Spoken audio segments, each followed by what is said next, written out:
ভাই দুইটা সিঙ্গারা দেন, কালকে টাকা দিয়ে দিমুনে। কি রে প্রেমিস, তুই আমাদের কলেজে পড়ালেখা কইরা তুই ফুটপাতে এসে 20 টাকা সিঙ্গারা খাইতেছস, তাও আবার বাকিতে? আহারে, তোর জন্য আমার অনেক কষ্ট হয়। আচ্ছা চল তুই আমার সাথে, আমি তোরে আজকে একটা 5 স্টার হোটেলে নিয়ে খাওয়ামু। প্রিমিস গরিব হওয়ার কারণে কলেজের ছেলেমেয়েরা প্রিমিসকে নিয়ে অনেক মজা করে, অপমান করে। আজকে কলেজের একটি বড়লোক মেয়ে বিলকিস প্রিমিসকে বাকিতে সিঙ্গারা কিনতে দেখে ফেলে, আর সেটা দেখে সে প্রিমিসের সাথে মজা নিতে থাকে আর অপমান করতে থাকে। প্রেমিস, মানলাম তুই গরিব ফকির, তো কি হইছে, আমার কাছে তো অনেক টাকা আছে, প্রতিদিন কুত্তারে খাওয়াই, আজকে তরে খাওয়ামু। আমি তোরে যেই রেস্টুরেন্টে নিয়ে যাইতাছি এইটা তুই জীবনে চোখেই দেখোস নাই। বিলকিস প্রিমিসকে যে রেস্টুরেন্টে নিয়ে যাবে সেটার নাম শুনে প্রিমিস রাজি হয়ে যায়। প্রিমিসের কোনো ধারণাই ছিল না ওই রেস্টুরেন্টে যাওয়ার পর যে কি একটা ঝাটকা খেতে হবে, কারণ এই রেস্টুরেন্টের মধ্যে বিলকিসের বয়ফ্রেন্ড বসেছিল আগে থেকেই। বিলকিস, এই প্রিমিস তোমার সাথে কি করে? এই ফকিররে তোমার সাথে রেস্টুরেন্টে কেন নিয়ে আইছো? আজকে কুত্তার জায়গায় এই ফকিরনের পোলা প্রিমিস রে কি খাওয়াইবা নাকি? শান বেবি, এমনিই নিয়ে আসছি ওরে, ওই দেখুক আমাদের মতো বড় লোকেরা কত দামি রেস্টুরেন্টে খাওয়া দাওয়া করি, ওই বুঝুক ওর কোনো ক্ষমতাই নাই আমাদের সাথে মিশার। ও যে কয় টাকা মাসে কামায় তত দিয়ে রেস্টুরেন্টে একবেলা খাবারও পাওয়া যাবে না। আচ্ছা তুমি আমার এখানে এসে বসো, আমি ওয়েটারকে ডাক দেই। এ ওয়েটার, এদিকে আসো। এরপর ওয়েটার তাদের অর্ডার নেওয়ার জন্য আসে। আজকে আমরা প্রেমিসের জন্য স্পেশাল কিছু অর্ডার করব, জীবনে তো খাই নাই এগুলা। আরে প্রিমিস চৌধুরী সাহেব, আপনি এখানে? স্যার আমি আপনাকে দেখি নাই, সরি স্যার, আমাকে মাফ করবেন।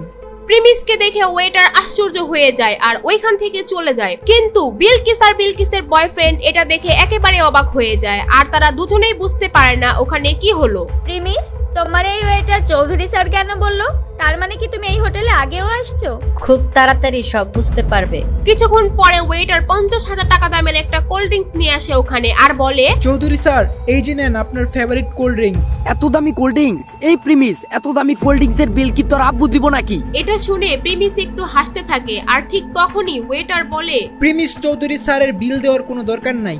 মানে কি? হোয়াট? 20 টাকার সিঙ্গারা বাকিতে খাওয়া প্রিমিসের কাছ থেকে 50,000 টাকার কোল্ড ড্রিঙ্কস এর টাকা ওয়েটার কেন নিচ্ছে না? ওয়েটার প্রিমিসকে চৌধুরী স্যার কেনই বা বলতেছে? কে এই প্রিমিস? জানতে চাইলে দিবস গেমিং এর ফুল ভিডিওটি দেখতে থাকুন। প্রিমিস খুব সাধারণ একটি ছেলে, সব সময় ময়লা সেলাই করা জামা কাপড় পরে কলেজে আসতো। প্রিমিস কলেজে পড়াশোনার পাশাপাশি একটি রেস্টুরেন্টে ফুড ডেলিভারির কাজ করে, সেখানে সে মাত্র 8,000 টাকার বেতন পায়। আর মজার ব্যাপার হলো, প্রিমিস যে কলেজে পড়ে সেখানে তার একটি গার্লফ্রেন্ডও ছিল, আর তার নাম হলো সুনাইরা। তো একদিন সন্ধ্যাবেলা যখন প্রিমিস তার ফুড ডেলিভারির কাজ শেষ করে বাসায় যাবে, ঠিক তখনই তাদের রেস্টুরেন্টে একটি অর্ডার আসে, আর তখন সেই রেস্টুরেন্টের ম্যানেজার প্রিমিসকে ডাকে এবং বলে, এই প্রিমিস দাঁড়াও, একটা খাবারের অর্ডার আসছে, এটা তুমি ডেলিভারি দিয়ে আসো। স্যার আমার তো ডিউটির টাইম শেষ, আর আমি এখন অনেক ক্লান্ত।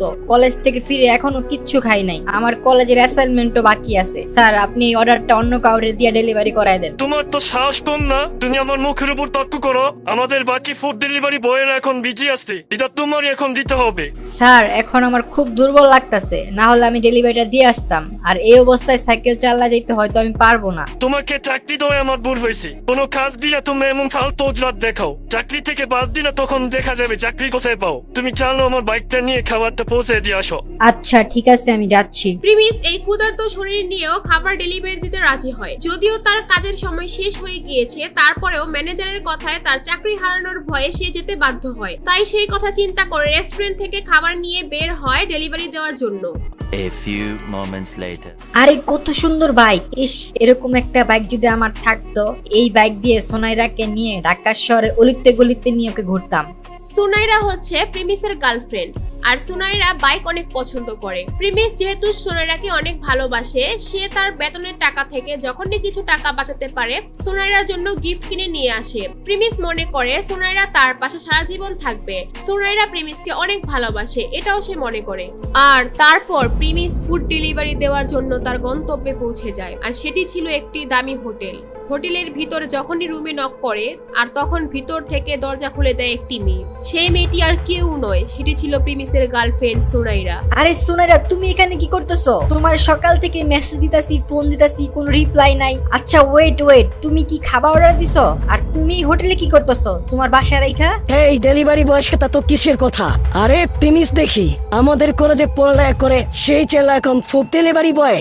সুনাইরার সাথে এখন যাকে দেখছেন সে হচ্ছে রাসেল। প্রিমিসরা যেই কলেজে পড়তো সেই কলেজের ম্যানেজমেন্টের দায়িত্বে থাকা একজন বড় লোকের ছেলে। সেও ওই কলেজেই পড়ালেখা করে। সুনাইরা, তুমি এখানে কি করতেছো ওর সাথে? তুমি আমার মেসেজে রিপ্লাই দিচ্ছ না, ফোন ধরতেছো না, আর এখন তুমি এখানে বসে আছো ওর সাথে। সুনাইরার তখন আর কিছু লুকানোর থাকে না, তাই সুনাইরা বলে, তোর সাথে আমার ব্রেকআপ। তোর মতো ফকুন্নি সেলদের সাথে ওদিন রিলেশন করছি, এটা তোর ভাগ্য।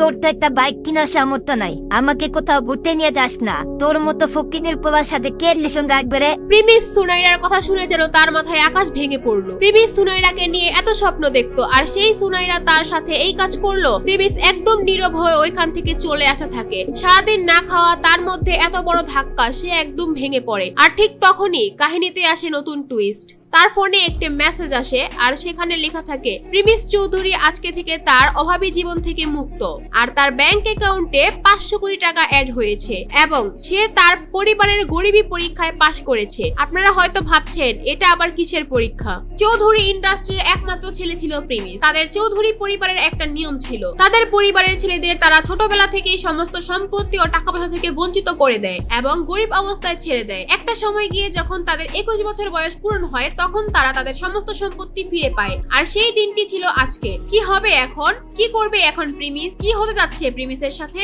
এগুলো জানতে চাইলে দিবস গেমিং এর ইউটিউব চ্যানেল সাবস্ক্রাইব করে নোটিফিকেশন বাটন বাজায় রাখেন, কারণ আগামী পর্ব এখানেই পেয়ে যাবেন। আর যারা দিবস গেমিং এর সাথে লাইভে গেম খেলতে চান, অ্যাড হতে চান, তারা দিবস গেমিং এর ফেসবুক পেজটি ফলো করে দিয়ে আসেন। ডেসক্রিপশন আর পিন কমেন্টে লিংক দেওয়া আছে, চালু করে ফলো দিয়ে আসেন।